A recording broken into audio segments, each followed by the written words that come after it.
Hey, this is John Horn from Stub Group. We are a top premier Google partner digital advertising agency, and we help businesses dominate Google Ads and grow their business online. And today I'm joined by Michael Cottam. If you don't know Michael's name, you should, because he is at the top of the game when it comes to SEO. Michael is a consultant specializing in technical search engine optimization. And Michael, when I was putting together my intro for our conversation today, I didn't know really where to stop because you have done so much. You've helped so many businesses. You have, spoken at all the top leading industry events about SEO. You've written for all the top resources, podcasts. You've run your own businesses, and on and on. So I think suffice it to say, Michael is our go-to person here at Stub Group for our own website and for our clients. And I'm really excited to chat with you today and get some gems of wisdom from your experience in SEO. Thanks, John. I hope I can live up to that very kind introduction. I'm sure you will. So before we get into the juicy bits, I'm going to torture myself a little bit and ask you, what is the weather like today in beautiful Bend, Oregon? It's gorgeous and sunny, 82 degrees is supposed to be our high. It's a beautiful place to live. Yeah, I can't say exactly the same about where I'm at in the hill country in Texas right now, but I'm going to try to vicariously enjoy that and wish for better days here. I also have a little bit of a different, a second reason for asking you about the weather that I'm going to call back a little bit later in our conversation. What I'd love to start out with is, you have a unique perspective. You've been in SEO in this space for so long. You've seen so many changes. Could you kind of set the stage for us and talk a little bit about how SEO has evolved over time to reach the point where we are right now? Sure. So in the early days, a long time ago, 20 years ago now, when Google came onto the scene, it was all about links. Well, links and anchor text. So back in those days, Google didn't even have much ability to look to see what was on a page.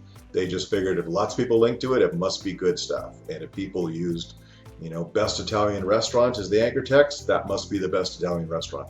So that's how this all started. And that's where the whole page rank thing came from. From there, then Google started to dip the toe in the water in terms of analyzing the content to figure out what was really on the page. And so keywords and things like page titles and the body of the page mattered. And as this all progressed, of course, the black hats out there, as soon as they figured out what Google was looking at, well, they gained that to death. So when it was just links, well, if you want links, we'll give you links. And they came up with tons of ways to create meaningless links, and it worked. And then when keywords and page titles and the body of the page mattered, fine, we'll stuff those pages full of those keywords, et cetera, et cetera. And so this game and back and forth went on for a long time. Now, Google's on-page content evaluation has really matured greatly. So now they're looking at the images on the page, not just like what's the alt text, but also what the file names are. Possibly Google, in their analysis, is trying to figure out what's in the image by doing some image recognition, but I think they're kind of baby steps there. They're definitely looking to see if the image is original. So let's say you're a travel site and you've got the same picture of the hotel that 1,000 other websites have. Google wants to know that.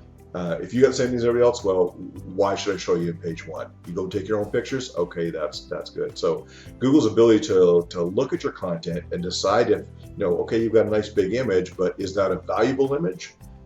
It's original. Well, yes, that is valuable to the user. If it's off the hotel's media library, well, it's what everybody else has. So they're starting to be able to analyze what's in images. And then in terms of the text on the page, instead of just looking for, hey, is the keyword there 12 times, then it must be a page about Tahiti. They're looking to see if you've covered related terms and subtopics. So if you're talking about Tahiti, you should probably talk about overwater bungalows and honeymoons and scuba diving and things like that. And so Google has progressed a lot to be able to say, okay, I can tell what the corpus of words that make up this topic are, and you've covered 82% of those words. So you get a B+ score, whatever it is. So they're getting pretty good at that. Structured data came along 5, 6, 7, 8 years ago, something like that, and there was a lot of talk about it, but nobody implemented it. And so Google's a little bit playing catch up there in that we're getting to now where enough people are implementing schema markup that Google can use it for things. Originally, it was to show rating stars in the search results, and then availability and price and things like that, and then events and recipes and that sort of stuff. So it's kind of growing and growing. User intent.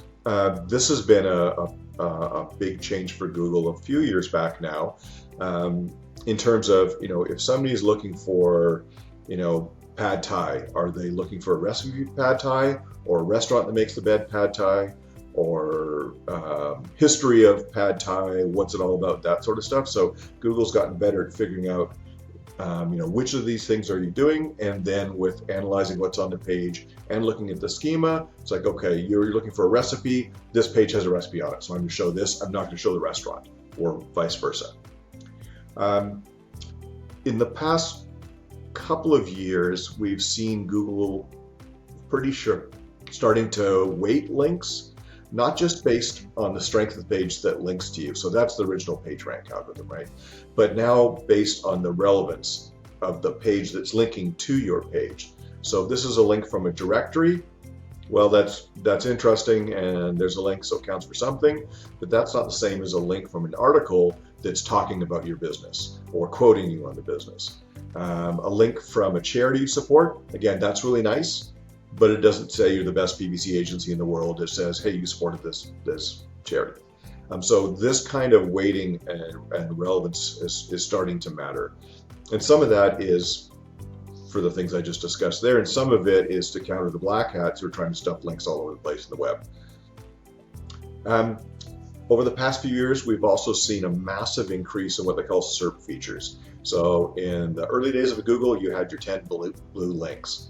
And then you had your 10 blue links plus ads, and that's how they made themselves filthy rich. But they've gone from that to adding in the local 3-pack, which has changed in number and size and position a million times now. The past couple of years, we've now gotten featured snippets. So that's where Google picks an answer out of a page that would otherwise rank well for that term and sticks that right at the top of the page in what they call position 0. Over on the right-hand side on desktop, you sometimes get knowledge panel. If they know you're Googling, some celebrity or some politician or a name of a company, then you might get that knowledge panel on the side in addition to your regular results.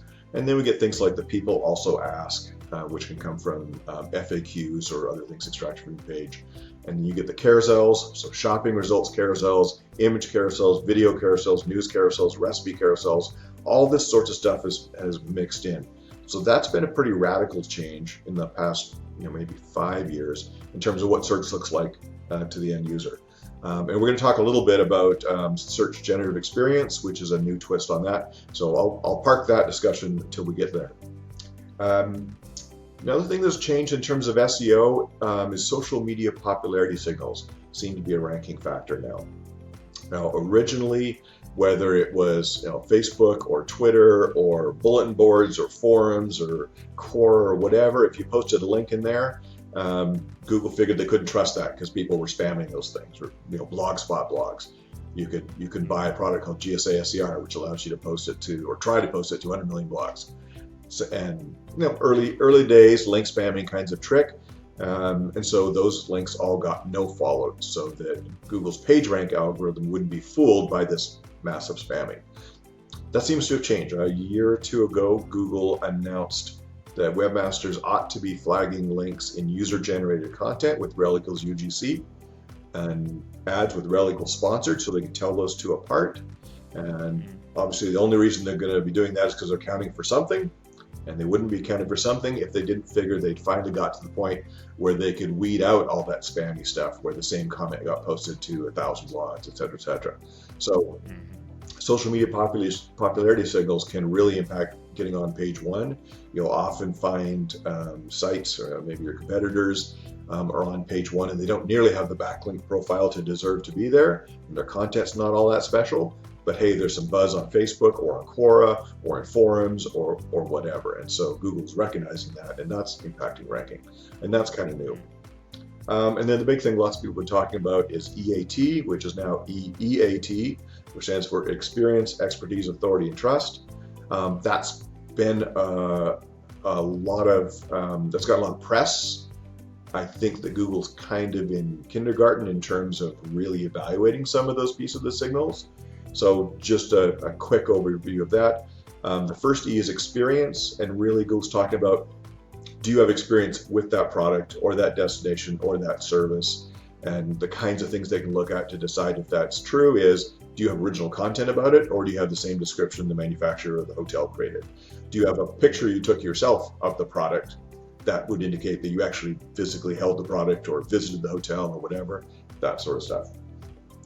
So that's experience. Expertise is basically, have you written a lot of other stuff about similar things?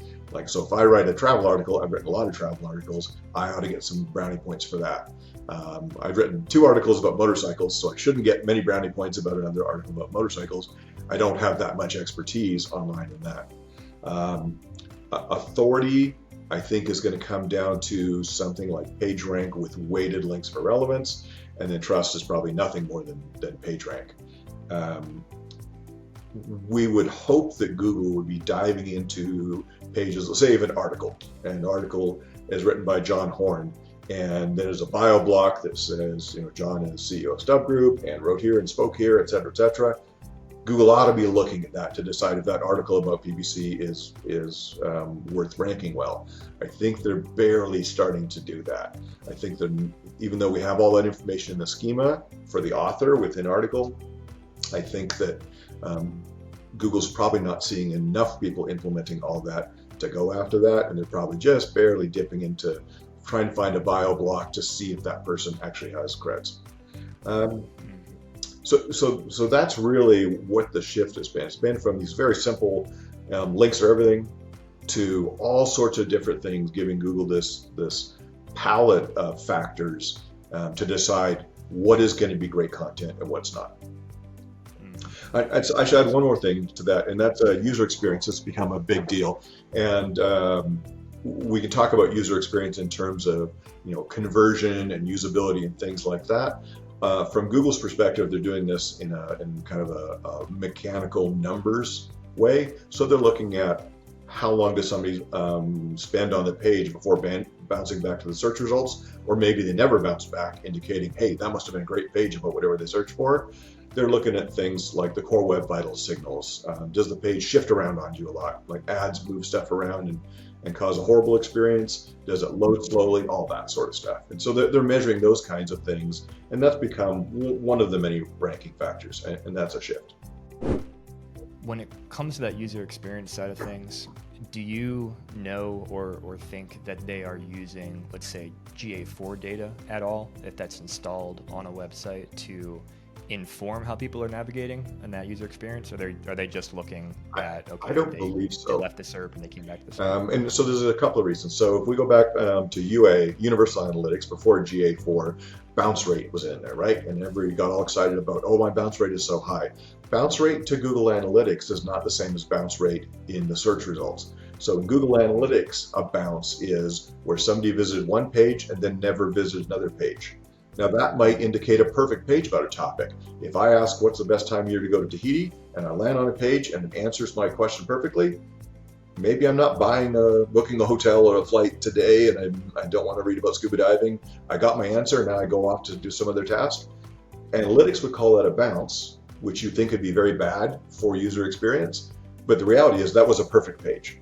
Now, if you look at Google search and what they're able to measure there. So when you get your 10 blue links in the page, plus your SERP features and all that sort of stuff, most of those links aren't plain old links that simply take you to that page. There's tracking going on there. So that if you search for best time of year to visit Tahiti, and you scroll down and you click on result number 5, Google's recording that the search was from this IP address in this country, this device, etc., and you search for this term, and you clicked on result number 5, which was visualitineraries.com, and then if you got in there, you went, oh, this is a terrible page, or it's super slow, I can't wait for this, and you click the back button, then Google will measure, oh, did you then click on result number 6 or number 7? And the difference between those times says, that must have been a terrible page because the person spent 17 seconds on it and gave up. Or they spent 3 minutes on it And then they came back and looked at another resource, but hey, it must have been pretty good because there was a 3 minutes on it. So the bounce is the 17 seconds before you gave up versus Google Analytics bounce, which is they only visited 1 page. I'd say as well, so if you're talking Universal Analytics versus GA4, I'd say GA4's rollout is a hot flaming mess right now. And I think people don't know how to use it and set it up, and they probably need a year or 2 before they could start trusting that most websites have that set up well enough that they can actually use the data. And I'm not convinced that they're going to use the data. I think within Google, this might as well be, China and Peru. They're same company, same brand name, same logo on your business card. I don't think these folks talk very much. The whole search world is, and Search Console and ranking algorithm, I think, is a very much different world from analytics. That makes a lot of sense. I can attest to the hot flaming mess side of GA4. It's been a lot of fun. We'll call it fun, getting that set up for clients, and then being like, okay, why isn't it working? we did exactly what you said, Google, and these numbers don't match. Yep. So yeah, fun times. But that's the reality of any new program they roll out, right? Well, so thank you for setting that stage and kind of getting us to where we are today and walking through some of what's important to focus on today. What would you say are maybe the core elements of the right approach to smart and obviously white hat SEO these days? Okay, so I'd say the core of it is making sure the things that you're doing on the website, on each page, make it real clear to Google what the things are on the page, what the page is about, what the pictures of, what the videos of, who wrote it, all that sort of stuff. So there's some core fundamentals called plugging holes in the boat. Crawlability. If Google can't fetch your page within 20 seconds, then they're not going to know what content is on it, or if you're blocking it, or if you've got things broken or missing, that sort of stuff. So there's the basic stuff that any decent website health report or SEO report or something, the automated report or a crawler like Screaming Frog would do. You got to get all that basic stuff right. Fix all the stuff that's broken. Beyond that, it's all about making sure that Google sees your page the way you want them to see your page. That they know what the page is about from things like the page title and the meta description.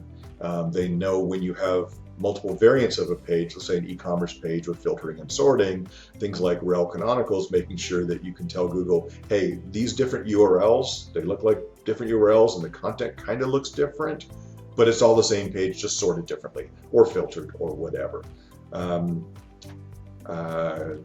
I would say something that's relatively new is what Google's able to do to detect great content. And so reverse image search tells them if your images are unique. I believe what Google's doing in terms of deciding if you covered a topic thoroughly is looking at the other top pages that they would rank for that same term and extracting the relatively unusual terms that are common to a bunch of them. So if you got 3 pages about, weather in Tahiti, if you got 20 pages about weather in Tahiti and 3 of those 20 talk about hurricanes, then hurricanes must be a related topic because they're not on your average page about a recipe or political news or Roblox or whatever it happens to be. And it doesn't even matter if hurricane really should be a subtopic there. So in that case, there are no hurricanes in Tahiti. There are storms that are hurricanes, so they're called cyclones. But so technically, a great article about weather in Tahiti should not talk about hurricanes because they don't have hurricanes. But Google's going to look at it and go, I see 3 out of the top 20 mention hurricanes, and that's a weird word I don't see in most pages. It must be related. And so in terms of best practices, you want to figure out what those terms are. And if hurricanes show up on your competitors' pages and not yours, then you need to write a little paragraph about, hey, Tahiti doesn't really have hurricanes. Yes, they have those storms, but they're called cyclones. Now you've mentioned that topic.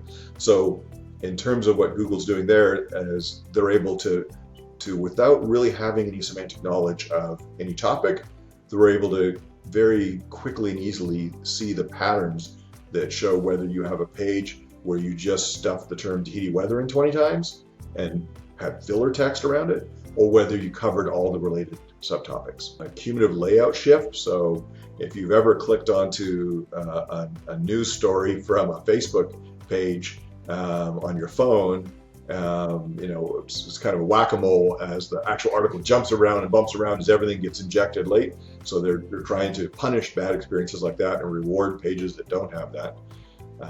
So that's important, and that's that's one of those cases where if you actually do create a good user experience with a fast loading page that doesn't wiggle around, where you can see stuff right away, now with Core Web Vitals scores, Google's actually going to reward that. In terms of some of this EEAT stuff, where they're trying to say, do you have any sort of authority and expertise or credentials? Like, why should I rank your article about weather in Tahiti very highly? What do you know about that? Like, show me what your credentials are here. We know where Google is going with this, right? Google wants to be able to eventually figure out that, okay, Michael founded these other 2 travel companies and has written these guest articles about Tahiti in these various places, and these are his photos, and these are his videos on YouTube of scuba diving in Tahiti, whatever it is. Google wants to be able to do that eventually. And so while they might not be pulling that out of the schema today, they might not be doing a very good job of looking at that bio block and following those links.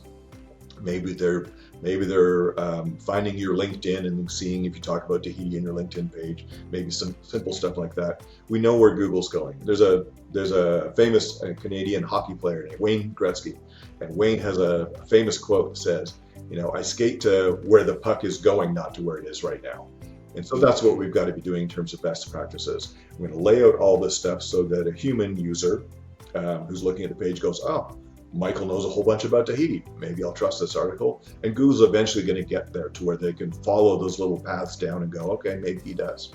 And then I think the last thing about the right approach for SEO is you've got to do some promotion of your brand and your content. And so that means social media, whether you like all the channels or not. A big percentage of your clients are on each of those. And so if you're not a fan of Twitter, you still need to publish there. Otherwise, you're throwing away that chunk of customers. And so you've got to do that promotion on Facebook, on Twitter, maybe not on Threads. That doesn't seem to be taking off. Pinterest, Instagram, TikTok, YouTube. You've got to do all that sort of stuff. And so you've got to not just post out there, but you've got to then go and engage so that Google's able to see those signals that, hey, people like your pictures on Pinterest, people like your videos on YouTube, and it's tying that all back together to understand, okay, people like all of your Tahiti content in all these different places, and now they're giving you that big thumbs up in terms of that credibility, authority, that sort of stuff. That makes a lot of sense. Awesome. So that's what we should be doing for good SEO. Are there some examples of things you could give that we should not be doing, either because they're harmful or maybe they're just not worth the time to spend on them? Okay, so this is fun. So you should not rely on AI to create all your content. As it CNET and BuzzFeed got busted this. Any more work. Yeah, and so they tried to create content at scale, and it worked for a month, and probably made a lot of money that 1 month. But AI can be very useful to help you create content, but we should think about it like you think of a tool like Grammarly or a spell checker, or a link checker, broken link checker, things like that. It's another tool to help you with your content. So when you're starting to create content from scratch, starting with a blank piece of paper is hard.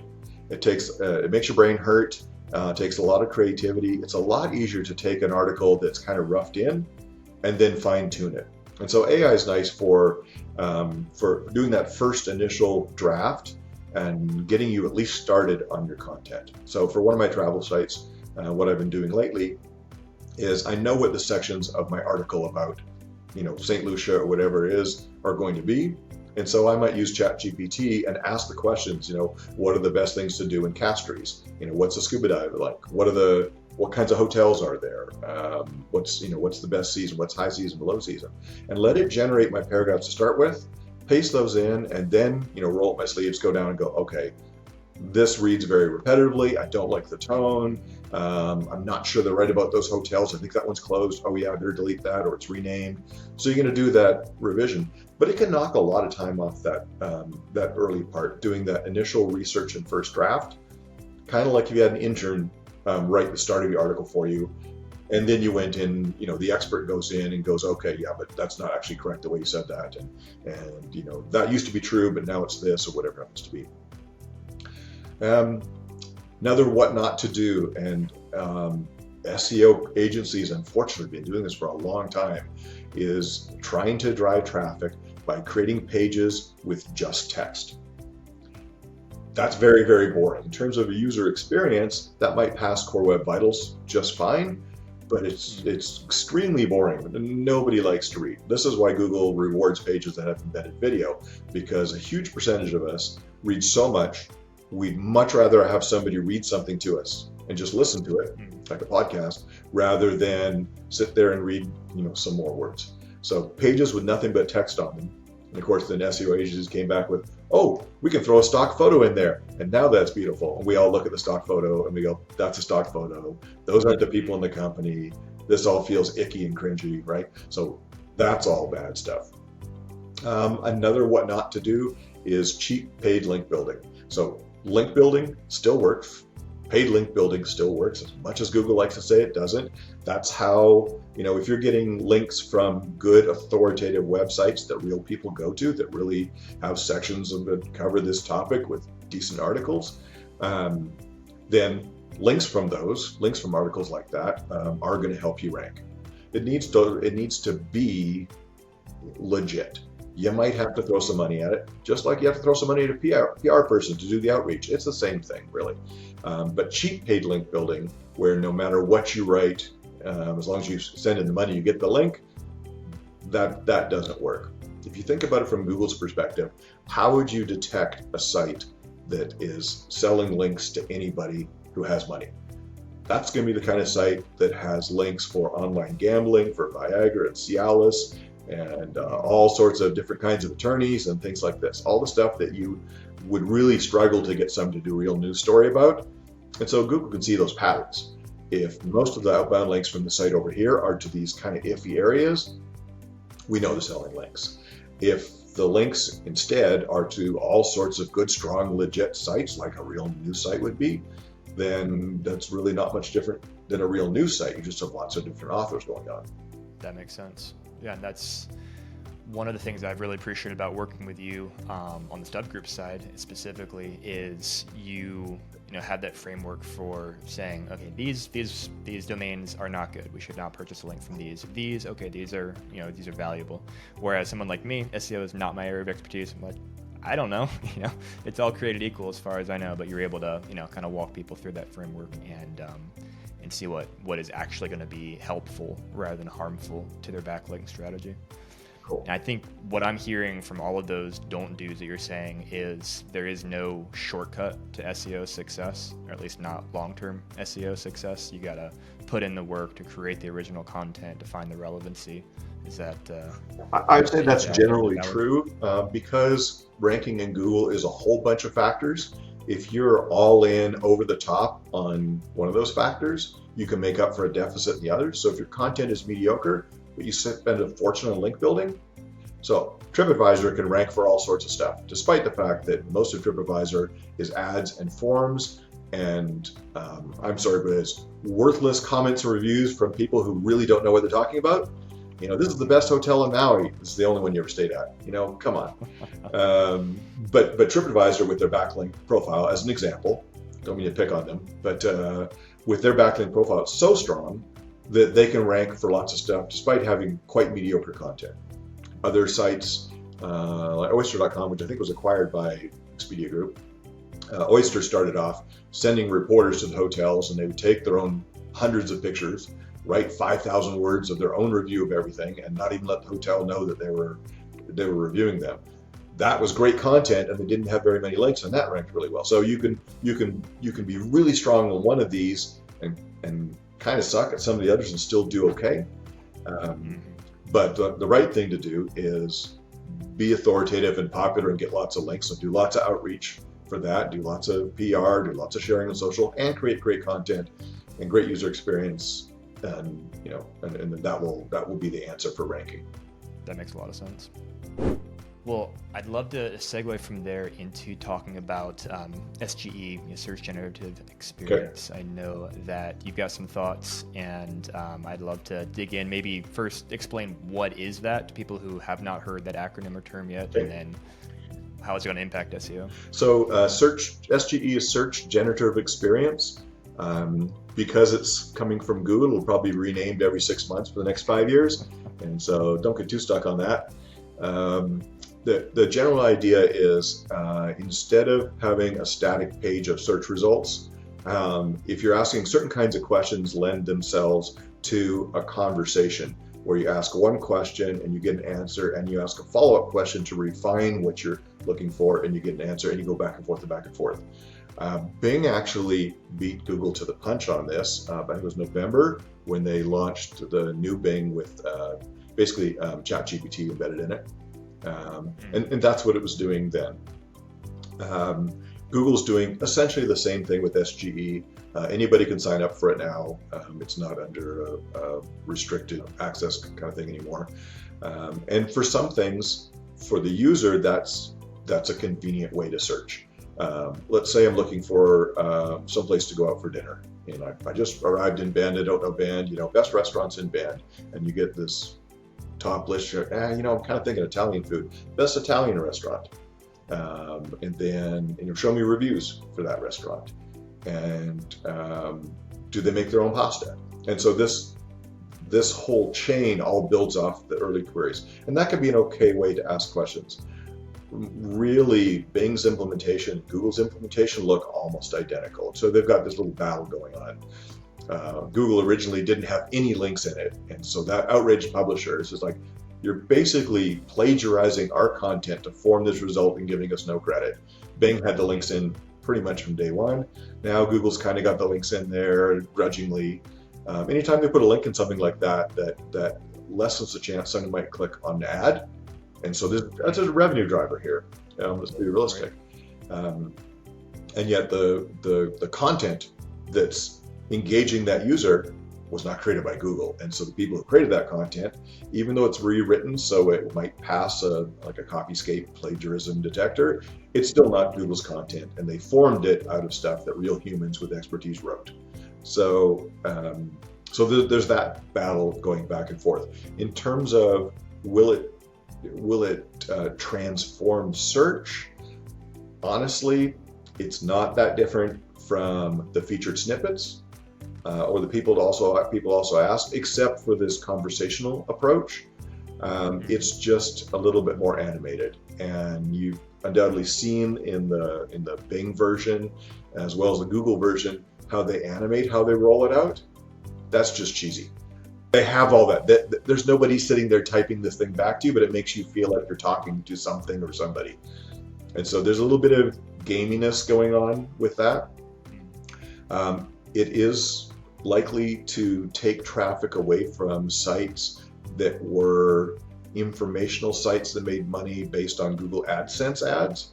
So if we step back 10 years, I had a client who had pages that ranked for what time is it in Dubai, what time is it in Hong Kong, what time is it in Moscow, etc. And so when you type that in, you couldn't get an answer at the top of Google. You ended up clicking in, and so you got your answer, and oh, here's an ad for some new game or some shoes or whatever, and that's how they made money. Google's basically moved that back to the search page about 10 years ago. So you say, what time is it in Dubai? They show you the answer there, and then there's some ads you might click on based on whatever you've been doing. And so Google's making that money rather than sharing that money through the AdSense program with the publisher. And that's really what's going to change with SGE, is I think it's going to expand the number of questions for which there's no click through to another website because you got the answer up front. Now, if you're somebody that's selling products, you might get shopping results and you're still going to end up getting the sale, but Google's going to take a chunk of the traffic. Or you might rank in the 10 blue links, best running shoes whatever it happens to be for men, and somebody clicks through and buys on your site, that's fine. Or in the PPC ads up the top. So you're still going to get the customer because Google's not selling it, at least not yet. Unfortunately, in things like travel, Google is selling the travel bookings themselves, the hotel bookings, and so that is removing publishers. And certainly there's antitrust lawsuits and stuff going on, as there should be. Google wanting to just stick to the search piece and stop trying to expand and monopolize the other businesses. If you're an advice kind of site where detailed expertise and dialogue, so let's say you want to go into African safari, you're not going to get the answer to where you should stay, what's the best, whatever, in a feature snippet, and you're not even going to get a very good answer in an SGE kind of experience. This is the kind of thing where you really probably want to sit down with somebody and talk for an hour or two about where you ought to stay and what's the pros and cons of this, and et cetera, et cetera. So if you're in that kind of a consultative thing, you're going to end up getting that traffic. SGE might peel off some of the upfront people that probably were tire kickers anyway, where they ask, what's the best African safari in Kenya, and what's the cost of that? And, okay, I can't afford that. So you didn't talk to those people; they weren't buying anyway. The more serious people are going to end up getting down to the real business that's the expert in that, et cetera, et cetera. So if you're selling things, you offer detailed advice. That's not going to have much impact for you, except maybe making your process more efficient, because the initial stuff that doesn't convert is probably going to be answered in the SGE level. There's a ton of people out there that are trying to make money by offering simple advice. So for that sort of thing, if it can be answered in a couple sentences or paragraph, or now with SGE in 3 or 4 back and forths, then you're not going to get the traffic, and that's going to crush those kinds of publishers. So there's some clear potential losers. Are there any types of websites or publishers that you think could actually be winners in terms of getting more traffic due to SGE? Possibly. So what I think what it's going to come down to is, so as Google right now, they're in baby steps in terms of EEAT, figuring out who's the expert, who is authority in the space. As Google gets better at that, one would hope that whatever their systems are that figure out who is the expert is not only going to power the ranking and the search results, but is going to power what the AI is going to pull out for content and then quote and give links in the SGE. So let's say we're talking about the African safari thing, and Google and Bard, which is the AI element of Google, realized that Mango African Safaris in Portland, Oregon is the expert there because they've been rated top African safari travel agent for 5 years from Travel and Leisure, whatever. When Google and SGE get where they can spot that, then I think that is going to bring more traffic to the people who are the real experts, who maybe haven't spent as much time optimizing their website and buying links. So rather than the TripAdvisor page showing up for African safaris, we would hope that in both the search results and in SGE, these true experts who do nothing but African safaris and visit all the resorts themselves, et cetera, are going to bubble up. But that's going to be all about, what's the algorithm that's figuring out this EEAT stuff, and is that getting fed into the AI as well as into the regular Google search results algorithm? So potentially making it maybe a little bit less pay to play as far as the backlink side of things, right? Possibly leveling that playing field and giving the smaller guys more of an opportunity. Very interesting. Yeah, and that's the hope of the EAT, right? Is to be able to overcome the ways you can spend money to win without actually being the right answer for the user. That makes a lot of sense. I learned a lot there, and I'm really interested to see obviously how it rolls out and what happens. It is always an adventure. The thing I like to tell clients when I'm speaking with them is no day is boring, because every day something has changed, sometimes good, sometimes bad, but you got to stay on top of all of it. Let me ask you this. So we've talked a lot about Tahiti and about Tahiti weather during this conversation, and I know that that's not just a random example. There's actually a reason and story behind that. Would you mind sharing, what your personal experience is with the weather in Tahiti? Sure. Well, first of all, it's fabulous. A cold day is still a beautiful warm day in Tahiti. So I've got a bunch of travel sites, and one of them, this is probably 7-8 years ago now, I had a page that I'd tuned for the best time of year, the phrase best time of year to visit Tahiti. And I did not tune that page for what's the weather in Tahiti, or Tahiti weather, or weather-related terms, because I was not expecting those to convert to leads for my travel agents. Versus, best time of year to go, that was converting. And so I built this page, and the title of it was best time of year to visit Tahiti, Moorea, Bora Bora. And my images were tuned for that, my schema was tuned for that, my video was tuned for that. And on the page, I covered weather topics, so precipitation, humidity, temperature. I also covered, scuba diving conditions, and things to see and do, and high season versus low season pricing, overwater bungalows versus beach bungalows, are they worth it? So all the kinds of stuff somebody would want to know about if they're trying to decide, should I go to Tahiti for my honeymoon or my 5th anniversary, whatever it is. All of a sudden, that page started ranking on page 1 for the phrase Tahiti weather. And it was a big surprise to me. I didn't expect it, and it wasn't really converting. Those visitors weren't really converting as expected, but I was ranking for Tahiti weather. And at that time, I actually did not have the phrase Tahiti weather on the page. I didn't even have the word weather, but I had a chart for precipitation, and I had some verbiage that says it ranges from this temp to that temp, and this is the rainy season. And I talked about cyclones that we talked about before, and I didn't talk about hurricanes then, and I do now because I figured that out.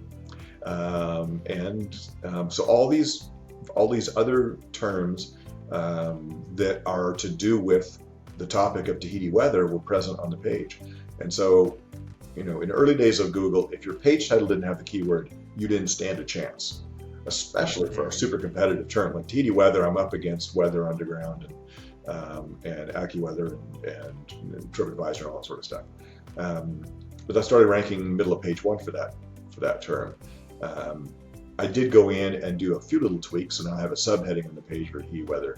But it was really interesting. That was my first experience that showed me that Google was looking at these related terms and matching that collection. This pattern of related terms are on lots of other pages, and they're about Tahiti weather. So therefore, this must be a page about Tahiti weather. So that was a real eye opener for me.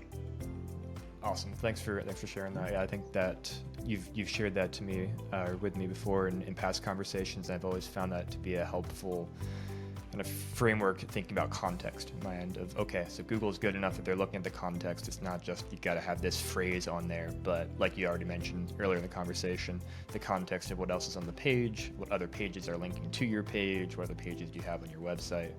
Google's gotten much better at connecting those dots and figuring those things out. Right.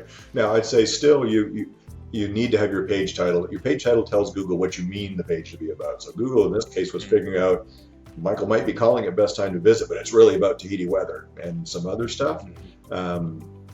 So if I wanted to rank for Tahiti weather, then I would make that the page title. That still makes a difference. So this isn't an excuse to go, free for all on your page titles and write, clickbaity page titles that don't match the topic, like newspapers do with headlines often. That's not going to work yet.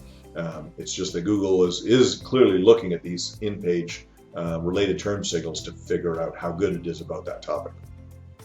Got it. Well, speaking of things that don't work, I think everybody and their dog has an opinion on SEO, and I know there are a lot of myths that you see propagated about SEO. So what are some of the top things that you hate seeing said about SEO that you do not believe is accurate? So I hear this all the time, questions from clients, and some people state it like it's a fact that if you run Google ads, Google changes your ranking organically, like they're rewarding you because you spent money on Google Ads, and that's simply not true. There's been plenty of tests of that. One thing to note about that, however, and there are some studies that show that if you're running paid ads for a term and you're also on that page organically, your click-through rate on your organic result will go up. And the theory behind that is, so that is happening. The studies show the numbers work that way. And the theory behind that is it's kind of like if you hear about something on the radio and then you see a billboard for it, and then you're sitting at your desk and you're on Facebook or whatever, and there's an ad for it. The third time you see that same thing, you're like, maybe I need to check this out. And so you're giving this impression of being a big deal in whatever that space is. So you're everywhere, right? So it does impact your traffic, because it will impact your click-through rate. And then if your click-through rate is impacted enough, click-through rate's a ranking factor, and so that might actually bump you up. And so if somebody thinks that, I ran these Google ads and then my rankings improved, that's correlation, not causation, right? You got a better click-through rate because your name was 2 places on the page, and Google rewarded that better click-through rate in organic with raising your organic ranking. It wasn't because you're spending money there. Let's see, I think the next one is interesting, and this has to do with the dark side of SEO, negative SEO. So the general idea of negative SEO is that Google is looking at links not just as positive signals, but as signals about what your business does, and also looking to see if you're gaming the system, right? And so way back in the days of Penguin, you could get a penalty for buying links from the wrong places. So with negative SEO, what people are trying to do is build a whole pile of links to your site to give Google a false impression that you're a bad dog in a bad neighborhood. Or, the latest one, and I was working on one of these yesterday, one of my clients who's an immigration attorney got a ton of links built to their site from articles on garbage sites about how to find a foreign bride. And they're computer-generated articles deliberately made to look bad with their link injected in them to try to make Google think that the site linked to is about online adult dating, mail order brides stuff, and not about the legal stuff that they really need to rank for. And so that kind of negative SEO can work. Now, Google comes out and says, you don't need to worry about that, unless you've been doing bad paid link building, you don't need to disavow anything. And I can't blame them for saying that. I believe that they're not lying when they say that they've got processes to try to screen these out. They can't come up publicly and say, if you do enough of this, it's going to work. And that's unfortunate. Black hats will be all over it, right?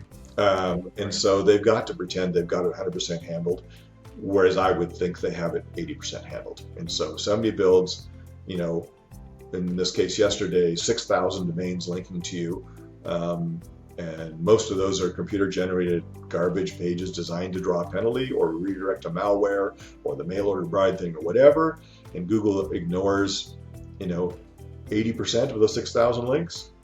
That's still 1,200 domains linking to you with garbage. And if your good links are 700 domains and 1,200 of this, Google's going to still get the impression that you're all about mail order brides, right? And so the idea that you never need to look at your backlinks, you never need to disavow anything, is unfortunately, I think it's true that sites won't generally get an out penalty for that sort of stuff. Sometimes I see outright penalties for keyword optimization. So if you want to sync a competitor's site for a certain keyword, then you buy 10 million Blogspot links with that text in it, and that might work. Now I think Blogspot, is well aware that that's a hot mess of spam, and I don't think that probably would affect anything. But if you're doing it on these other giant link farms, it could hurt you. But generally I don't see very much of that keyword specific penalty. What I do see is I'll see when somebody's under attack like this, that over a period of 3 or 4 months, their rankings just kind of drop one spot, and then they sit, and they might drop one more spot. And it's like a trust factor or a relevance factor is getting ratcheted down as Google discovers more and more of these links. Is it common to see that type of an attack take place? I would say 5 to 10% of my clients have been under attack like that. And most of them are kind of lightweight. One of the issues is it's so cheap. All it takes is a little lack of morals, and $250. One of the big black hats advertises 1.5 million toxic links for $250. When one good link in a mediocre site costs you $250, $300, getting a 1.5 million bad ones, even Google ignores 90% of them, that's still 150,000 bad ones, right? That's too tempting for too many people, especially because these guys are offshore. Even if you got busted, you couldn't sue them. They're never going to roll over on their client, and so it's a nasty bit of the web. Another thing that I think is a myth is that Google has implemented everything they say they care about. So just because something's in the quality rater guidelines doesn't mean they've got that working in the algo yet. That's the quality rater guideline stuff gives you a great perspective on where Google is going and what they want to be able to measure. Doesn't necessarily mean that they're there yet with measuring it. Just because Google has a patent on X doesn't mean they found a way to actually implement it that's scalable. There's a lot of stuff that you can analyze on a page that even with Google's money, you can't afford to spend that many CPU seconds analyzing every single page you crawl with the gazillions of pages out there. And so things like the related terms on a page, that's pretty easy because Google's already got that data in the index, and you're looking at comparing 75 words on this page with 75 words in some other corpus. That's quick and easy. Things like readability scores, that's expensive computationally. So just because Google says they can do it, says does this sound like it was written by an intellectual or scholar or engineer? Not sure that they're actually measuring that. So, but the things that they're telling you to look for, telling their quality raters to look for, gives you an excellent perspective on the direction they're going. And you know what? If you create your content with that stuff in mind, you're going to be in the right place when they get there with the algo. Let's see, another one, which is a fun one. People say that outbound links from your page don't impact ranking. I haven't done a study of this lately, but around about 2005, I did a side-by-side test with two of my travel sites. One was for Tahiti, one was for Fiji. And for the Fiji one, I created a sidebar that, okay, I'm a bad dog. It was cloaked, so only Googlebot saw it. But I created a sidebar menu that had links to like Air Pacific, the airline for Fiji, the CIA page on Fiji, the Fiji Visitors Bureau. There are about 10 of these super high domain authority, credible domains that I linked to from my sidebar. I didn't really want my users who I wanted to book travel with me going to the CIA page, so I didn't show them. But when I implemented this, within a month, my Fiji site across the board was ranking better. And the Tahiti site, nothing changed. Similar content on both. So nearly 20 years ago, it was impacting rankings. Now, will Google say, oh yeah, if you link out to great sites, then we'll boost your ranking? That's just feeding the black hats, then people are going to stuff pages full of that. And there's plenty of experiments happening right now on the web that I see in backlink reviews from my clients where people are trying this. They're using AI to generate a page with 500 links out to really strong sites to see if they can rank whatever, and etc. I think it was Matt Cutts, maybe 10 years ago, who said in some interview that, you know what, if somebody lands on a page that's about topic X and you've got some links out to other pages that sort of explain bits of that in more detail, and those are good, strong, trusted sites too, we think of that as a good user experience. And that makes perfect sense. And so I would be quite surprised if outbound links were not still impacting rankings. It's not huge, it's going to be one of several hundred factors on the page, but it's one of those other things that legitimately should, if those are links to good, useful content on the same topic, that should make it a better experience for the user, and so that should impact rankings. No followed links don't impact rankings. That's a kind of a myth. The truth behind it is that a no followed link does not impact PageRank, but PageRank is one of the signals Google uses for ranking and one of the signals for popularity. One of the other signals for popularity is social media mentions. And so social media mentions, whether Facebook, Twitter, or Quora, or forums, or bulletin boards, whatever, those kinds of things are typically going to be no followed or marked with the tag rel equals UGC for user-generated content. And those do appear to impact rankings. I've seen plenty of examples where clients of mine or their competitors can all of a sudden pop on at page 1 because there's buzz going on about their new product or service, whatever it is, on TikTok or Facebook or Twitter or Pinterest or whatever it happens to be. And so just because those links are no-follow doesn't mean it's not impacting ranking. It's not impacting page rank, part of the algorithm, but it's getting measured as a popularity signal on social media, on the social media side of things. That makes sense. And then I think the last one I want to talk about is domain authority. So the idea is that your domain authority affects how you rank. And the domain authority is a concept that Moz came up with, and other SEO tools companies have things like domain rank and trust flow and citation flow and things like that are not trust flow and citation flow, but domain rank and domain authority are basically some aggregate measure of how many sites and how trustworthy are the sites linked to your site overall, in a big bag of all your pages together, how much link juice is flowing there. The reason that ends up correlating with ranking is on a typical site, no matter what page earns a link, the link juice that flows to that page does redistribute back out through all the other links in the page, like your main menu. And so every time you get a link to whether it's a blog post or an about us or an infographic or whatever, that link juice is flowing into your site and trickles down to the other pages on your site. So in general, all else created equal, a page on a DA70 site is going to have more page rank on an individual page than a page on a DA50 site, if the menus are about the same and those pages are linked to from the menu or whatever it happens to be.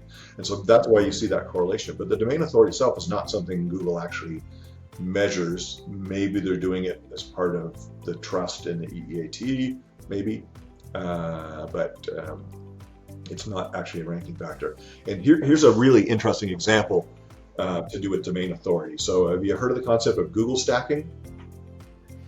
I actually have. So the idea behind Google stacking is you're Black Hat link builder, and you want to build a whole bunch of links to a page on your site that'd be hard to get links to, and you want to build links from really high domain authority pages. So Google, docs.google.com, that's a DA90 something, right? Sheets.google.com, slides.google.com, sites.google.com. So you create these dumb little one-page documents. They're all on something with a domain authority of 95 or 97 or whatever, which links back to your site. Root domain authority is not a thing. Root domain authority doesn't pass any link juice. Those subdomains, when you build a purple widgets page on docs.google.com, a Google document, it's the links flowing to that page that give it link juice that then flows back out. And even though it's on that super strong subdomain, it doesn't have any links to it. And so this is all completely worthless. And unfortunately, there's a bunch of SEOs out there who are selling these services and telling people it works, and it's a pile of crap. The other trick that's been done with that is you can build a URL at any Google subdomain and stick your own URL as a parameter to that URL, and Google will make a page that says the current page is trying to redirect you to whatever that URL is you stuffed in that parameter. And that's a followed link from a Google subdomain. It's people like, hey, that's sending me all this great domain authority. No, it's not, because there's no links to that page besides the one blogspot link that the Black Hat person created to make Google discover that linking page. And unfortunately, Moz's domain authority is counting those links, and Google is not. And so you'll find a lot of link publishers out there who have artificially boosted their domain authority by doing these little redirection links, and they'll do 20 or 50 or 100 links from each of 500 different Google subdomains. So it'll be csc.google.com, which is a custom search engine, or maps.google.com, or google.co.uk, or google.com.au. And they'll take each of these and make 5 or 10 or whatever links from that subdomain. And that all adds up and gives you a Moz domain authority of 55 or whatever it is, and yet nothing on those sites rank. But these people are now selling links on those garbage sites, based on the Moz DA of 55. They want $300, whatever it is. And yet that doesn't bring any value because Google looks at that and goes, okay, that's a page rank 2, right? Or whatever it happens to be. And so you don't get any juice. All right, that's it for my rant on myths. No, that's awesome. And so in that type of a situation, if you're pursuing a link from a domain, you could look at the backlink profile for that domain. And if you see a bunch of those weird like google.fr or slides.google.com, that'll tell you they're probably trying to and drill down to see where those links are from, because legit domains will have links from Google News subdomains or legitimate places, right? And you might very well have a bunch of Google Docs out there that somebody's created that's public that has links to you because you really are a good resource, and so that might be totally fine. So apply the sniff test, look at them and say, would I consider this a vote for this site? It's like, no, these guys are playing games here, but no, this person actually in this PDF is referencing this. Okay, so that's valuable, whatever it is, right? Got it. That makes sense. Well, a lot of great gems here. I've taken up a lot of your time, so I'm just going to take a little bit more, if that's okay. Ask you 1 or 2 more questions, and then we can wrap things up here. Right. For the small business, medium-sized business owner or SEO team member who's watching right now, what would you say are some of the most important metrics that they should be looking at on the SEO side of things and caring about in terms of measuring how well they are or aren't doing? Okay, so first of all, it comes back to sales. If you bring a lot of traffic to your site and they don't buy anything, they don't book your services, then it's a waste of time. So a lot of agency folks in this SEO world have been building national content for blogs for local businesses. So if you're an attorney in Cincinnati, you don't care about getting traffic from people in California who are landing an article what to look for in a DUI attorney, because they're never booking with you. And so the first thing is the phone ringing? Am I getting more customers? Am I getting more online sales? Whatever it happens to be. In Google Analytics, you should, in your Google business profile, be tagging with UTM parameters, so you can tell in Analytics, hey, this traffic all came from my Google business profile, which means I showed up in the 3-pack or in Maps. That's all good, legit stuff. In terms of regular organic search, you should be looking in Google Search Console to see what terms are bringing traffic. So I've got clients that come to me and say, hey, my traffic fell off like 30%. And I look and see what it dropped for, and it's an informational stuff that's never going to convert. Who cares? If your traffic dropped off for DUI attorney and you're DUI attorney, okay, now it's time to worry, right? Back to analytics. Are your paid campaigns working? Are your social media campaigns working? Are you getting anything from organic social? So did your paid boost on Facebook end up doing what we'd hope to do, snowball, get people to reshare, and then get organic? You should be looking at that sort of stuff. But start on, am I getting more money? Am I getting more customers? Am I getting people that come to the site and convert? And then work backwards from there. If you see, say, all of a sudden you're not getting nearly as many customers, then you start looking at things like, am I getting conversion on my paid search? Am I ranking for my best terms that used to always convert as well, or if I drop 3 basis? So then you sort of do the investigation backwards through those other factors. I think far too many people think of keyword rankings as a KPI, and that's just one little bit in the diagnosis when you see you have a problem or you're looking for opportunities. I like that, because I'd say the conversations we have on the PPC side very closely mirror that as well. I have a client say, oh, my clicks are down, or oh, my quality score is bad, or whatever. And my response, I don't say it this way, but I don't care about those things. I care about the money you're making in the door. And if that's going down, like you said, yeah, it's a problem. But if it's, we're getting fewer clicks because we've gotten more optimized with our campaigns and we're not getting that informational or tire kicker traffic that's not valuable anyway, that's awesome. That's actually success. So that resonates for me very much. Yeah, and on the paid side, as you know, ROI is everything, right? If you're spending money to get traffic, you've got to go all the way down the chain to see what conversion is and what's the average dollar value per customer is. Would I spend that $100 again, to get that customer? Is it worth it to me? I remember with my first travel site, one of our competitors was a big travel wholesaler out of California. And I found at one point that they were running ads for Tahiti and paying, I think it was $14 a click. And, you know, if you're converting 5% of those, that's $2,800 you're paying for, I don't know, did my math right? Anyway, they were paying way more per converted customer than they make on commission off the trip. You know, you can't grow that at scale and win. And so you've got to follow it all the way along and be sure that not only you're getting all this traffic, but it's actually turning into enough sales to be worth it.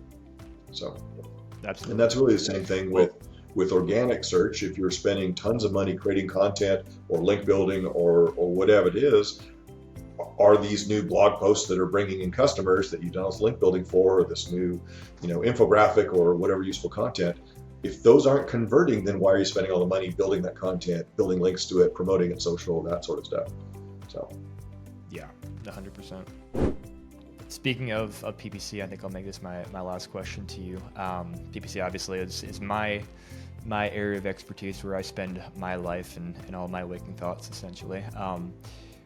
How would you see SEO and PPC complementing each other? I know we talked a little bit about, you know, potential click-through rate boosts, but how do you kind of think of them paired? And are there situations where you wouldn't pair them, where you'd say, no, you should only do one or the other? Sure. What are your thoughts about that? So again, the increase on the click-through rate, that's certainly worthwhile. Sometimes the competition on page one for certain terms that would convert for you is too intense, and you can't afford to link build and promote and social media promote enough to get onto page one. So if you're a GA40 site and page one is Best Buy and Amazon and Home Depot and nothing smaller than that, you're going to have to spend millions and millions and millions on links and promotion to bump yourself onto page one. And in that case, you know, that might be a term that's still worth converting for you, and maybe, you know, geographically target and do PPC on a few terms. That's a great way to fill in something where it's not realistic to try to go after it organically. The other thing I would say is Google Ads is a great way to test the waters for conversion. So before you go and commit to building out this silo or this hub of content about this topic, do people searching for that actually convert? And so you can start off fairly inexpensively and bring 100 or 1,000 customers to the site on those kinds of keywords that you plan to target with organic. And if none of them convert, then maybe you're not going to go and spend, you know, a month and 10 grand building out this content, targeting that. And maybe you focus on something else. So it's a great way to test the waters on a particular term or set of keywords before invest in all the SEO stuff to build content for those. Exactly. Yeah, no, we love partnering with SEO teams for our clients, where we can say, hey, here's what's worked and what's not worked from the PPC side. And like you said, it shortcuts that learning and allows them to focus their energy on what is primed to turn into money in the door, not just eyeballs and clicks. Right. The one other thing I'd say is it's great for the SEO team and the PPC team to share information on their keywords, because, you know, we're a bunch of bright humans on both sides of the table here, and I might have thought of stuff you haven't thought of for PPC, and you might have thought of stuff, or your tools showed you stuff, the terms that I hadn't thought about building content for. And so, you know, the core stuff, if I'm selling iPad covers, okay, we all figured out that iPad covers or iPad, you know, this model or whatever, or purple iPad covers are terms to go after. But, you know, maybe you've discovered that, you know, screen protector or something like that is a term. And so you find these kind of more out there left field kinds of terms that actually are really productive convert. One of the two teams might come up with some of that, and the other team could use that and build content or build ads for it. Awesome. Well, Michael, thank you so much for your time. You're welcome. Thank you for sharing from your knowledge and expertise. I know I've learned quite a few things, and hopefully those watching have learned as well. Is there anything else you want to share, and where can people contact you if they want to get your expertise applied to their own situation? So they can reach me by email or just go to my website. Contact info's there. My website is michaelcottam.com, Cottam. I guess that's about it. I focus on the technical SEO side, and I'm happy to take on very tiny projects. So if you have some weird question that your team hasn't been able to figure out, I'm okay with little tiny engagements. I'd say 60% of my invoices each month are for past clients where it might be for a 15-minute call or 10-minute email or things like that. And so it's kind of fun doing all these little kind of niche kinds of research and investigation kinds of stuff for folks. So I enjoy that. Awesome. Well, we'll put links to that in the description. If you're looking for expert help on the SEO side, go check out Michael, go talk to Michael. If you're looking for help on the PPC side, stubgroup.com. We got you covered. And hey, maybe we can partner together and help some of the people who are watching this video dominate both the paid and organic side of Google. Right on. So, Michael, thanks again for your time. It's great seeing you again, and I'll catch up with you soon, I'm sure. Thanks, John. Hey, do you want to dominate Google Ads and grow your business?